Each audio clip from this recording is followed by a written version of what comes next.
Good morning and good afternoon, dear CODART members. As everyone's entering the room slowly, I'll just begin with my warm welcome to you. Welcome to this online CODARTfocus meeting called Look Again, the Met's Reinstalled European Painting Galleries.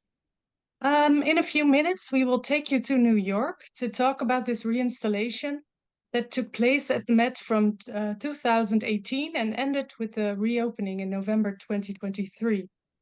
I would like to thank Adam Eker and Anna-Claire Steinbring for preparing this focus meeting with us. I'm very pleased that they will give us all the opportunity to see the renewed galleries and talk about it together today. Also, please allow me to bid a very warm welcome to our moderator of today, Lara Yeager-Presselt.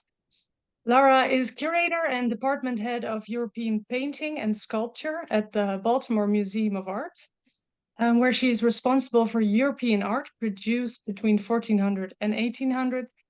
Since joining the BMA in 2022, she has started a major research initiative centered on the BMA's collection of early modern European art, and which will guide its reinstallation in 2026.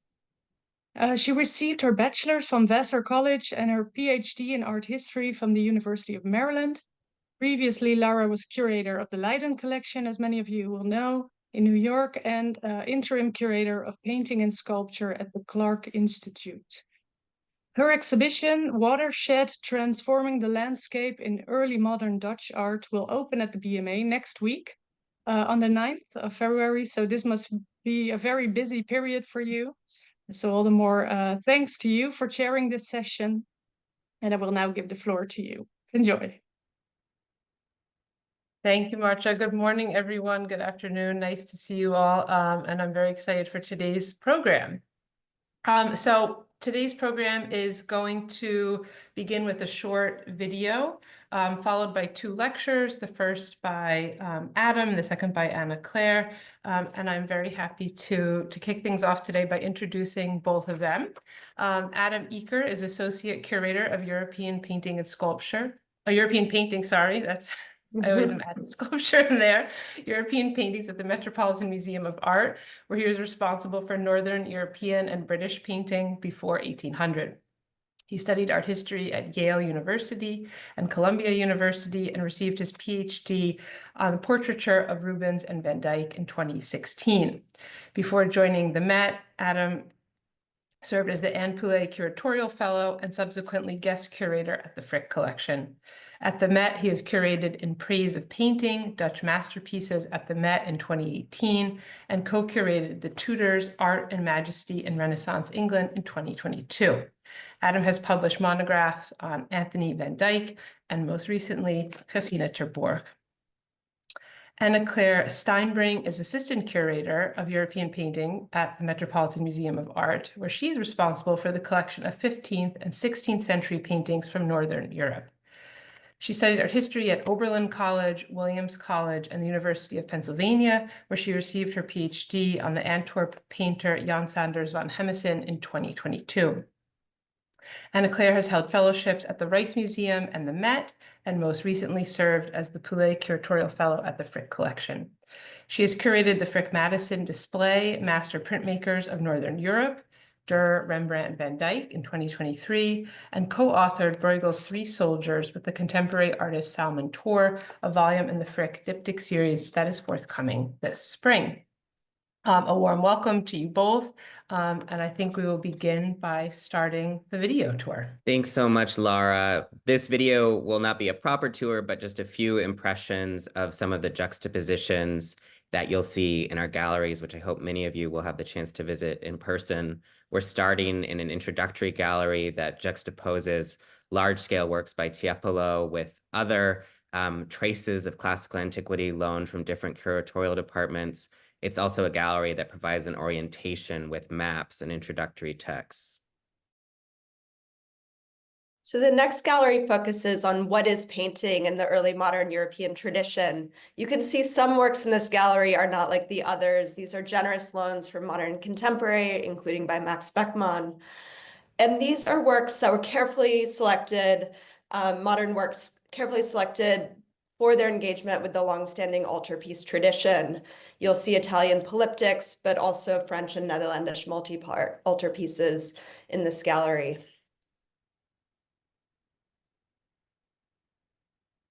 And we move from there into a gallery of 15th century portraiture.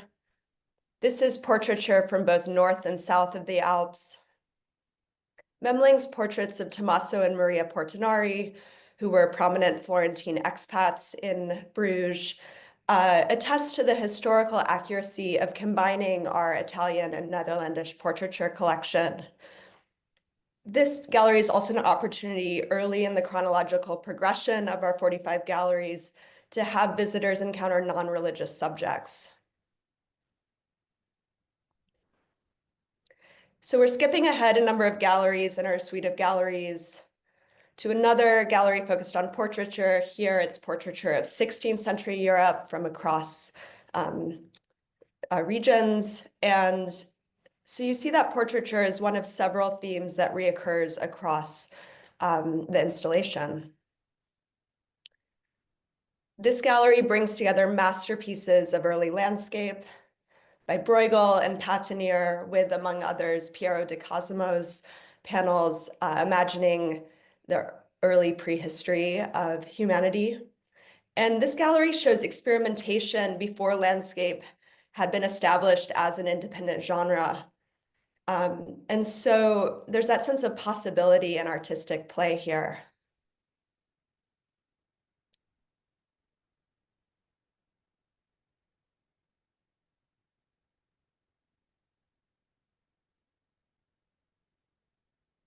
We also have galleries that are perhaps more traditional in having a very tight focus on a specific geography or genre. In certain cases, we really drilled down in our strengths in a given artist. So for the first time ever, actually, you see all 5 Vermeers in the collection lined up in a row, placed in dialogue with other so-called high-life genre scenes by artists like Ter Borch and De Hoog.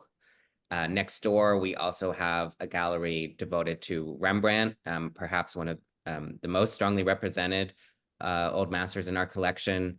And he is placed in dialogue with his students, as well as with Frans Hals. And Rembrandt has been the subject of a number of conservation treatments in recent years that are put on display here, including his late self-portrait. We also undertook, during the closure of the galleries, a very extensive treatment of Aristotle contemplating the bust of Homer, treated by Dorothy Mann in Paintings Conservation. And I think that those treatments are really revelatory placed in this context. Anna Claire already mentioned that portraiture is a recurring theme of our galleries.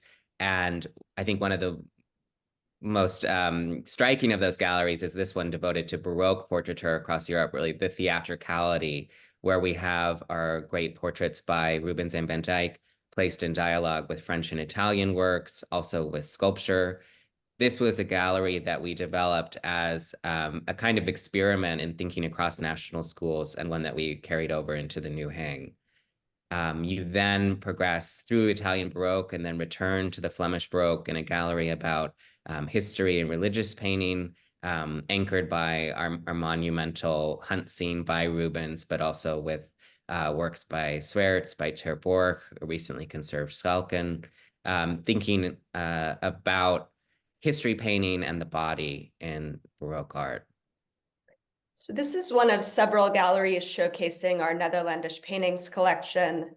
It focuses on art making in Bruges, Antwerp, and Brussels in the later 15th and early 16th centuries. We wanted to introduce visitors to the competition and creativity that was made possible by these cosmopolitan centers. So we discussed the art market that is emerging, as well as, to the extent possible with our collection, dialogues across media. A gallery that really moves very far across time is this one, devoted to the topic of the artist studio. It was a gallery conceived as a way to showcase our recently acquired collaborative portrait of Rachel Rouse, but it's also a gallery anchored by the one work by a living artist that is on view in the galleries, which is Carrie James Marshall's monumental scene of an artist studio, a painting that carries this very long-standing European tradition into the 21st century. Wonderful. Thank you both. I think, Adam, you're going to get us started. So I wanted to take a look back at some of the nuts and bolts of how we actually put this installation together over the course of many years. And then I'll hand things off to Anna Claire, who will talk about ways that we've responded to the feedback we've gotten on the new hang in the year that we've been open. To give you just a quick overview, these are the 45 galleries that we're discussing. Our Department of European Paintings goes up to the year 1900, but the 19th century collection is housed in a different suite of galleries in a different wing of the building. So this is the late medieval to roughly 1800 galleries, and you can see that they've been color-coded to reflect different subsections, mostly chronological, but then we also have this one spine that we call the focus galleries, and that includes the gallery devoted to the artist studio that we just concluded with. This is a bird's eye view of the building. So you have at the bottom, Fifth Avenue, at the top, Central Park. This red rectangle is the area covered by this skylight project. So all of these skylights were replaced. You see it's a very central position within the architecture of the museum itself, one of the oldest parts of the building as well. And this actual replacement of the skylights and all of the climate and light filtration systems was the largest capital project that the museum has ever undertaken in its history. To give you a sense of the timeline, it was all the way back in 2015 that the architecture firm Beyer Blinder Bell was hired to design the replacement skylights. So that was even a year before I started working at the Met. This is something that has really dominated my whole time at the museum. It wasn't until 2017, though, that we got approval of the project from the New York City Landmarks Commission. And then only in late 2018 that the project kicked off, with half of the galleries being emptied, closed, and construction beginning. And at the same time, we moved highlights of the Dutch painting collection into the Lehman wing so that they would stay on view. And they stayed on view in that exhibition for 5 years.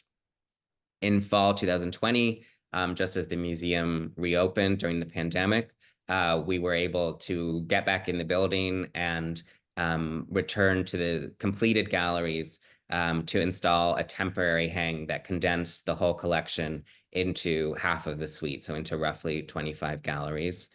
During this period as well, we sent highlights, roughly 70 paintings, on tour. They went to one venue in Australia and 2 venues in Japan. This is a very complicated project logistically at the height of the pandemic, very difficult to have couriers enter those countries.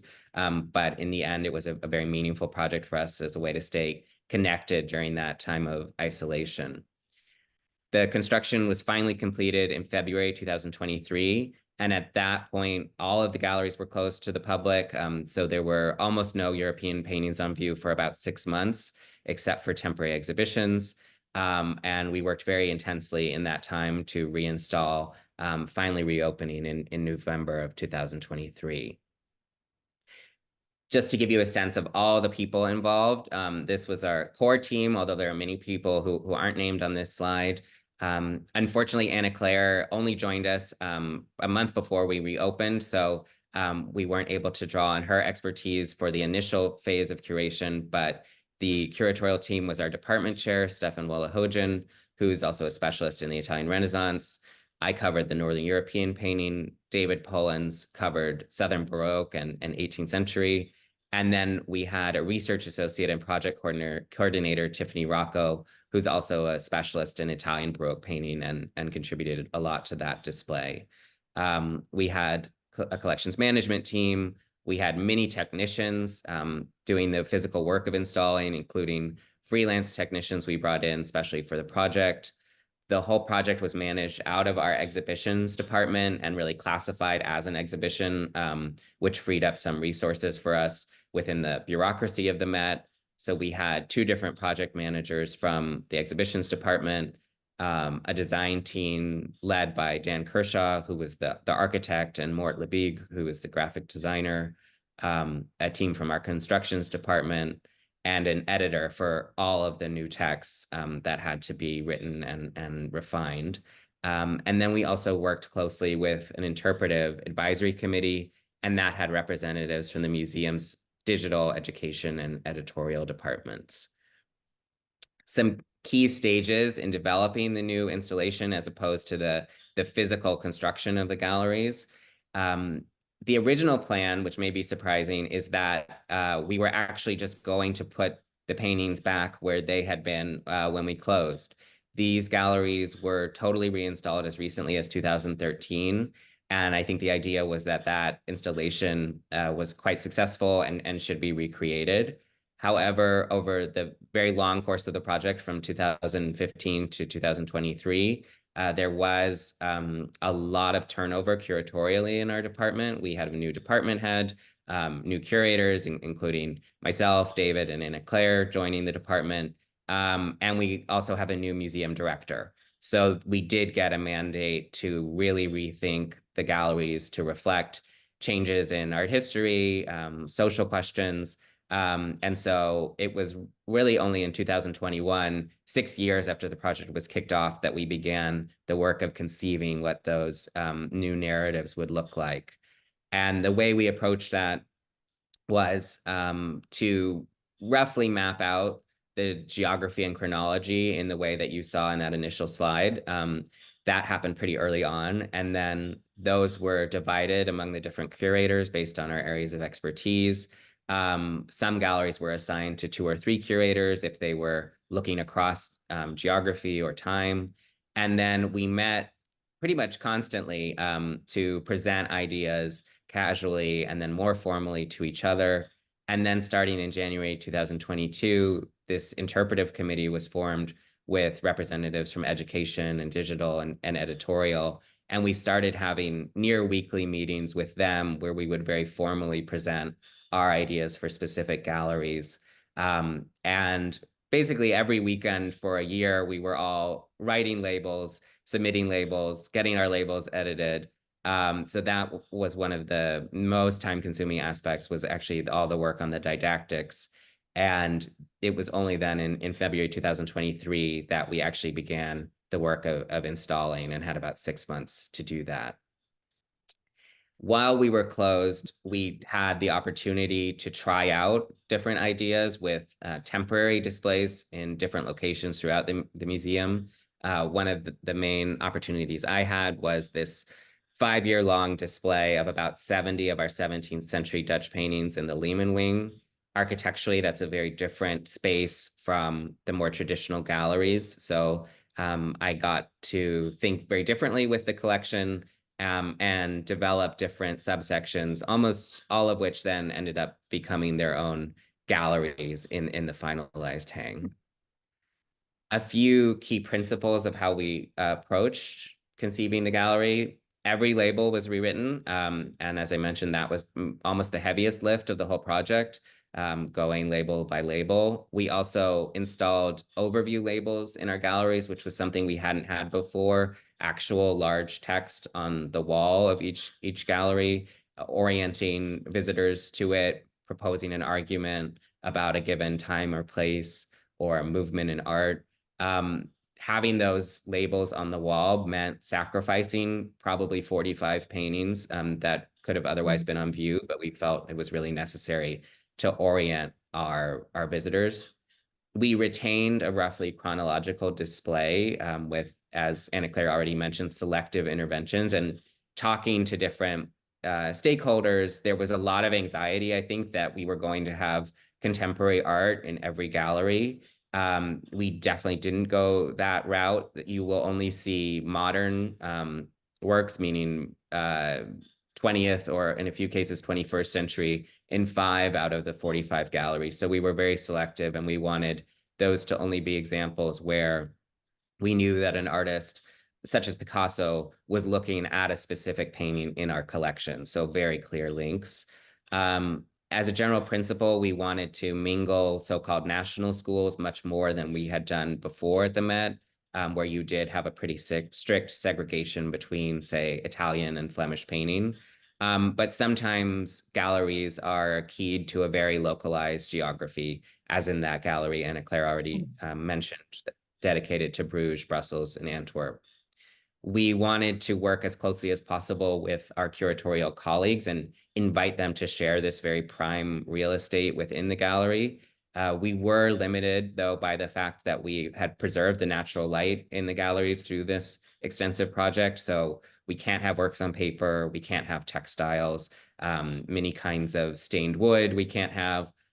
So there were certain limitations, but we were still able to collaborate with, I think, 10 different curatorial departments throughout the museum.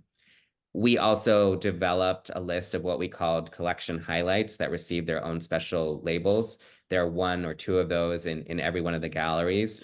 We realized that a lot of people will only visit the Met once in their lifetimes, and they may only have 45 minutes or an hour that they spend in our galleries, if that. So we wanted to give them an itinerary and a route. And I think those were some of our most interesting conversations, developing that list of collection highlights. In terms of the architecture and the design, we moved a lot of doorways to restore sightlines and amphilades. In most cases, we were actually moving the doorways back to their location when these galleries were constructed in the very early 20th century, that over the years they had been shifted and you had acquired this effect of a rabbit warren. And so I think some of the Beaux-Arts elegance and principles of the design have been restored.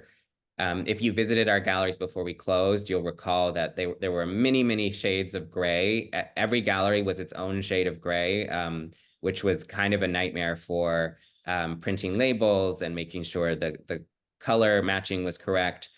So we actually simplified things by going down to just 5 different wall colors. Those are keyed roughly to the chronology. And we, instead of having grays, we chose pretty rich jewel tones. That also was something we really debated a lot, the different colors, and they all had to work with the same gray trim color that you see throughout the suite. We introduced some new seating, which you see here. I think these were an adjustment for many people, including myself, but they are much more comfortable than the previous benches we had. You can actually have back support on them, and we find that people are really using them, sitting on them for a long time while they study paintings, and I think they've added to some of the accessibility of the galleries. We have no screens, no interactive technology in any of the galleries, and that is really a principle, I'd say, throughout the museum, that we've moved away from having screens in the galleries. We also reoriented the entrance to our curatorial offices so that we created a secure storage and an art study space. So if you come to make an appointment to look at something in storage, which I hope you will have a much better space to do that than previously. And I'll just conclude with this introductory gallery that I spoke about very briefly during the video. This is a space at the top of the grand staircase, so very prime real estate within the building, but one that we found people did not stop in, that it felt more like a bus station that people passed through. There were also no orientation texts here. So we wanted to make this a resting space, a space that would surprise people where they would stop. So we begin, the first thing you see is this juxtaposition between the monumental Tiepolo, which was actually too big to move out of this space, but is shown now with 2 very different works in front of it that are reflections of the diffusion of Greco-Roman classical antiquity across Eurasia. So we have a sculpture from Palmyra in what's now Syria. We have a sculpture from Gandhara in what's now Pakistan. And then a highlight of this gallery for me is the dialogue between the Tiepolo and a contemporary painting by Jose Manuel de la Cerda, an 18th century artist working in the Viceroyalty of New Spain, what's now New Mexico. He was an indigenous nobleman who studied the Japanese lacquerware that was arriving in the port of Acapulco, but used an indigenous pre-Columbian technique to emulate it, and was using this lacquerware technique to then tell stories from the Aeneid of the ancient poet Virgil. This is a very recent acquisition by the Met.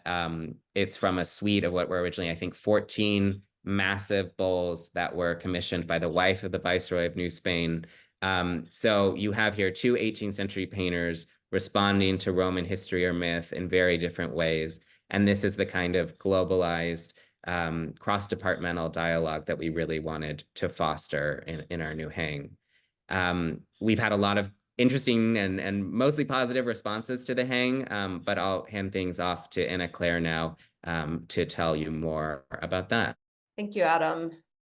So as Adam mentioned, I actually joined the team in the 6 weeks leading up to our reopening in November of 2023.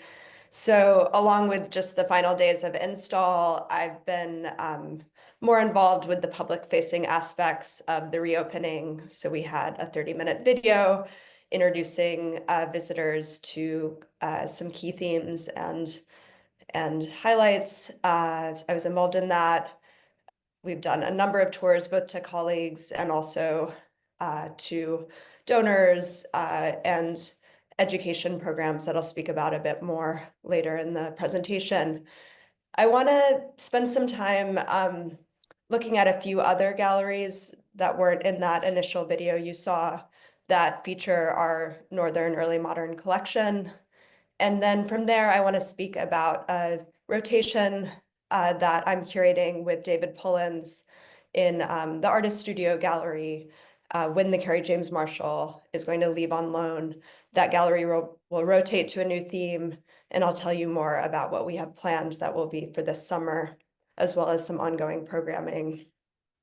So in this gallery, this is another gallery that features our really exceptional early Netherlandish paintings collection, along with the Bruges, Antwerp, Brussels gallery I showed you in the video.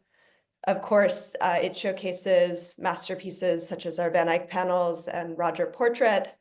We wanted to introduce visitors to the innovations in oil paint that made Netherlandish naturalism possible in the 15th century, and do so in a way that really showed the reach of this new style.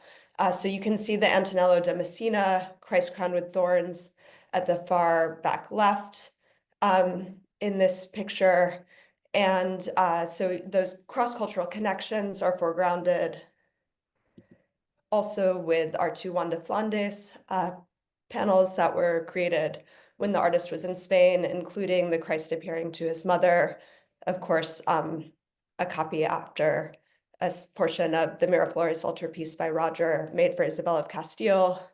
Likewise, Jos van Wassenhove or Eustace of Ghent's large Tuschlein adoration, which Marion Ainsworth has recently been doing new research on, really shows the influence of the court of Urbino. And so again, kind of foregrounding the sense of cultural exchange within the history of Netherlandish naturalism. This is also, in the case of the Adoration by Jos, a work that was conserved in the years prior to our reopening. And I think it's never looked better than how we see it in this gallery, both because of our skylight cleaning, but also because of these conservation treatments that were made possible by the reinstallation. This also included, as Adam mentioned, the Rembrandt, also a panel by Giotto, highlights that otherwise cannot really be off view. During the gallery closures, it was possible to do this important conservation treatment.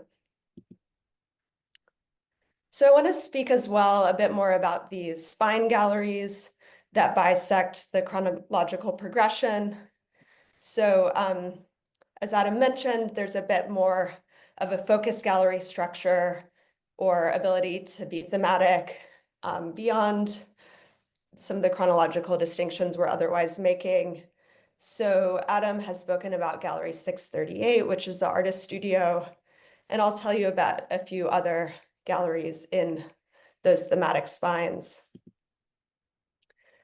So one of them is this, I think, really fun and materially compelling gallery that we like to call Art Beyond the Walls. And what we wanted to do, this gallery is right off of the 600, What is Europe? Introductory gallery, the 601, What is Painting or What is the Altarpiece? Gallery that focuses on gold ground Italian painting in particular. So depending on how visitors go through our galleries, they could see this Art Beyond the Walls gallery quite early in the progression. And I think for visitors who are less familiar with the history of early modern European painting, it allows them to confront maybe their own assumption that the history of European painting is one of rectangular canvases painted on easels. So none of these works are hanging on the wall. And we really focus on small-scale devotional works that were meant to be held, paintings that were carried in procession, objects that were mobile and meant to be companions in travel. You'll also see on the sightline here, maybe one of our most provocative juxtapositions. This was the brainchild of Stefan Walhogen, our curator in charge, pairing our masterpiece Duccio's Madonna and Child with Eng's Virgin. And this is an opportunity for visitors, again, if they're seeing this kind of early in their visit, to go from the beginning of the story around 1300 to the end of it in terms of our collection a little after 1800. And while both artists are, of course, working in extremely different artistic contexts, both of them are engaging deeply with the Byzantine icon tradition. I think one reason that Stefan, who of course is a specialist in Sienese painting, felt inspired to do this more experimental and playful juxtaposition is knowing that the Duccio was then going to be moved out of the installation for his show Siena, which just closed in New York, but of course will be going to the National Gallery in London. So, some of these juxtapositions that prompt new conversations, especially for visitors who are New Yorkers who've known this collection forever. I think we knew that we could try things out, allow people to think anew without this being kind of fixed that you're always seeing the Duccio with the Eng. We'll see if we go back to this installation or not. In the meantime, the gallery has shifted a bit on the sightline. Now that the Duccio is headed to London, is a recent acquisition by our colleague David Pullens. It's a trompe-l'oeil cross that's quite fascinating by Cecco del Caravaggio. And then in the case that had the Duccio and Eng pairing, I've paired our period copy after Campagne, Virgin and Child in the Alps, with a early 16th century, Antwerp tempera on linen painting that shows the ongoing proliferation and popularity of Campagne's nursing virgin type. And of course, the fact that this was a tempera on linen painting speaks to its portability, the way it was more easily mass-produced as well. Along with the Artist Studio Gallery, which really focuses on artistic self-conception, we also have galleries that are focused on artistic process and artistic materials within those thematic spine galleries. So in this case, this is a gallery devoted entirely to focusing on painting supports. So what you're seeing a partial view of here is a whole wall installed with beautiful paintings on copper, as well as that case, which is also works on copper. It's probably one of our most didactic galleries, with a number of wall texts introducing the different supports. But I think this partial view of that copper wall also shows that there is this aesthetic kind of rhythm and sumptuous quality, despite it being a bit more of a teaching gallery. You'll also see a Salviati portrait at center that's unframed so that you see the panel support more clearly. This is actually something that you'll see throughout our suite of galleries, that when appropriate, we've unframed works. So you really get, again, a focus on this materiality. So it's not just in the supports gallery itself. When I joined, I suggested adding this really interesting Antwerp landscape to the supports gallery. It's by an unknown landscape specialist that we're provisionally calling the Master of the Brussels Calling of St. Matthew. And it is, of course, an unfinished work. So not only is it painted on panel, but it also shows visitors all the preparatory steps from the chalk ground through the underdrawing to, in some areas of the panel, the almost finished paint layers. So I think that's something visitors have really responded to. In the video, you saw a glimpse of our wonderful origins of landscape gallery with the Bruegel and the Patinier both as centerpieces. So I wanted to speak a little bit about how this gallery will be changing in the summer because the Bruegel will be temporarily rotating out for the planned gallery rotation that David and I are working on. This will be for a year and a half, so it won't be a permanent reinstallation of the Bruegel. But it will be in this artist studio gallery that you saw in detail earlier. The Carrie James Marshall is leaving to go to London for a retrospective. And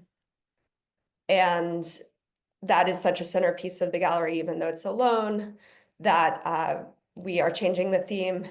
Additionally, that gallery, which is endowed, is specifically endowed to have rotating exhibitions, not really special exhibitions, but more ongoing rotations, which at the Met at least does actually involve getting on the exhibitions calendar. And Adam really illuminated kind of all the bureaucracy and infrastructure that was necessary to do the entire rehang of these galleries. And so it's really only through this endowment of this particular gallery that we're able to completely rethink a particular gallery theme in the years ahead, because otherwise the exhibitions department just doesn't have the bandwidth for us to take it on. You know, for example, if we're talking about casework or new mounts, you know, there's just so many different departments and schedules we have to get on. So this particular endowed gallery for rotations is a way that we can continue to see this as a living reframing of the collection. We didn't want this to be, okay, we open in 2023 and say we're seeing everything anew, but then it stays static in 2023. However, it's also not feasible for us to always be changing multiple galleries at once. So in what's now the Artist Studio Gallery, David and I, so David is a Southern Baroque specialist and 17th and 18th century French specialist. He and I are curating a thematic rotation that we're calling Ecologies of Painting. So it focuses on early modern artists grappling with conceptions of nature and natural resources, specifically through the medium of painting. And we really want it to be historically grounded, while of course touching on a topic that's really of vital importance today. We won't necessarily, in the just like with our other galleries, we won't necessarily be bringing in references to our contemporary moment in the text, but certainly we think this is a theme that is relevant to our visitors. And we decided, so we discussed a lot whether we were going to pursue any loans, say, from other departments in the museum. Of course, there are limitations, as Adam mentioned, such as that any light-sensitive works, so any works on paper, for example, could not be considered due to our skylights. But we thought about, do we want any contemporary interventions? Do we want any landscapes from our 19th century collection to be placed in dialogue with some of our highlights of landscape, such as the Bruegel and Poussin you see here. And we ultimately decided, no, we didn't want contemporary works or 19th century works to kind of overwhelm or overtake our own collection, especially given the richness of our collection. And again, we really wanted to focus on what is, when it comes to depicting nature and the environment, what is special about this early modern moment and painting in particular. So as you can see from this slide, the heart of the install will be, I think, a rather bold juxtaposition of, again, two masterpieces of landscape in our collection. They're comparable in scale. So Bruegel's Harvesters, of course, and then Poussin's Blind Orion Searching for the Rising Sun.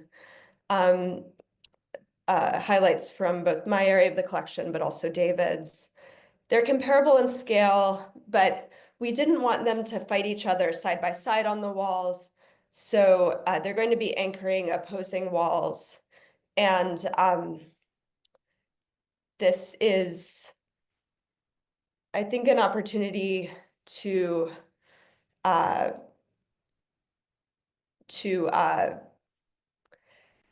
what was I going to say there? Yeah, so basically in bringing a new rotation, we didn't want to kind of just bring works out from storage, again, anchoring with highlights of our collection. Of course, it creates some musical chairs throughout the 45 galleries. And the fact that it's a shorter term installation allows us a bit more space to play, just like with what I was saying about the Duccio and Eng pairing. So the themes we're going to explore include artists depicting entire ecological systems in the space of a single composition. I think the Orion by Poussin is a great example of that. There's also themes of capturing changing weather, environmental extremes, and claims that artists are making of direct observation from nature, whether that's actually accurate or a construct on the artist's part, thinking about body and landscape. Two works on the checklist that Adam Meeker has generously agreed to loan from his 17th century Dutch galleries are the Frans Post Brazilian landscape and the Van der Neer skating scene. So Adam and I were really excited to bring the Post and the Bruegel into direct dialogue in terms of thinking about human labor in the land and the land, and how these artists are both depicting but also to an extent hiding the reality of this human labor. And then the skating scene is really great, I think, for introducing visitors to the so-called Little Ice Age.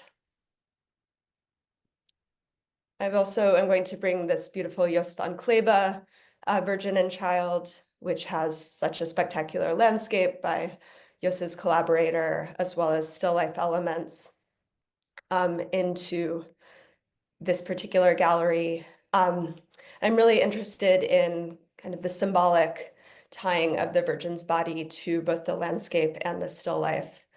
So we'll explore that further in the installation. It's also a great excuse, as you may know, it's a great excuse to bring this work, which, as you may know, is usually in our Linsky collection galleries downstairs, into our European paintings galleries proper. It can get a bit lost downstairs or hard to find. And so to really give it its due in more prominently placed galleries will be great. So as part of this Ecologies of Painting installation, David and I have been in collaboration with colleagues in education as well as digital media, creating a suite of programs that will focus on the theme of the gallery. And we're in the early stages of planning, but interlocutors may include people ranging from climate scientists to landscape architects to artists and filmmakers. And we really wanted to signal our willingness for new conversations, seeking new audiences.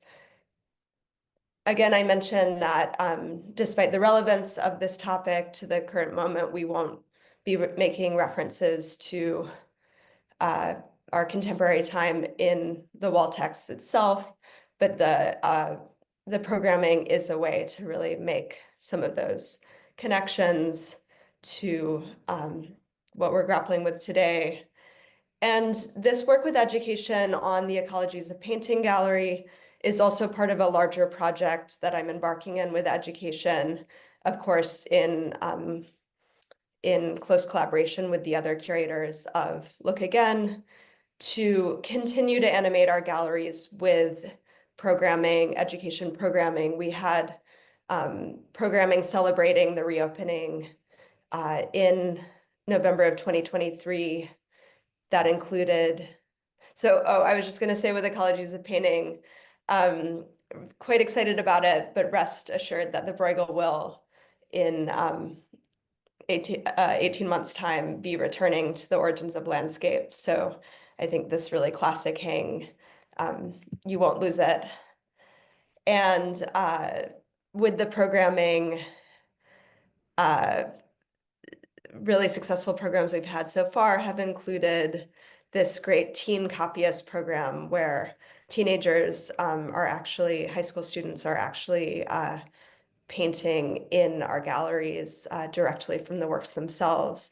So there'll be ways to continue to bring in new audiences, not only through our gallery rotations, but also through programming. Thank you. Thank you so much, Anna-Claire and Adam. That was really wonderful. And I'm excited to learn about this new focus gallery and thematic display. I am sure that there are questions. I invite you to raise your hand or share your question in the chat, and we can go from there. Well, I think that brings us to time, and I want to thank Adam and Anna-Claire again. That was really illuminating, and I was happy to get some more behind the scenes glimpse into the mechanics of how this all came to be. Thank you all for joining us today, and Marcia, I will turn it back to you. Yes, thank you, Lara. And thank you, Adam, Anna-Claire, for this interesting session. And thank you, Gary. I did not think you would think that Rembrandt would get too much attention. That's fun to hear. But I visited, I had the pleasure of visiting it last May, and I really enjoyed it very much. It must have been it's a huge task and with a lot of difficult choices. And I think that a lot of people here, we have almost 70 members today listening, so that's wonderful. I think there will be a lot of recognition and inspiration, I hope, for all of you. So thank you also for the audience for joining us today from all over the world. A recording of this meeting will be published on the CODART website, and we will also send you a questionnaire by email to ask for your opinion about this session, but also for your input about possible future online meetings. All future events will be posted on the website, of course, and we will keep you up to date via email. Thank you, and we are looking forward to seeing you all again soon. So have a nice day.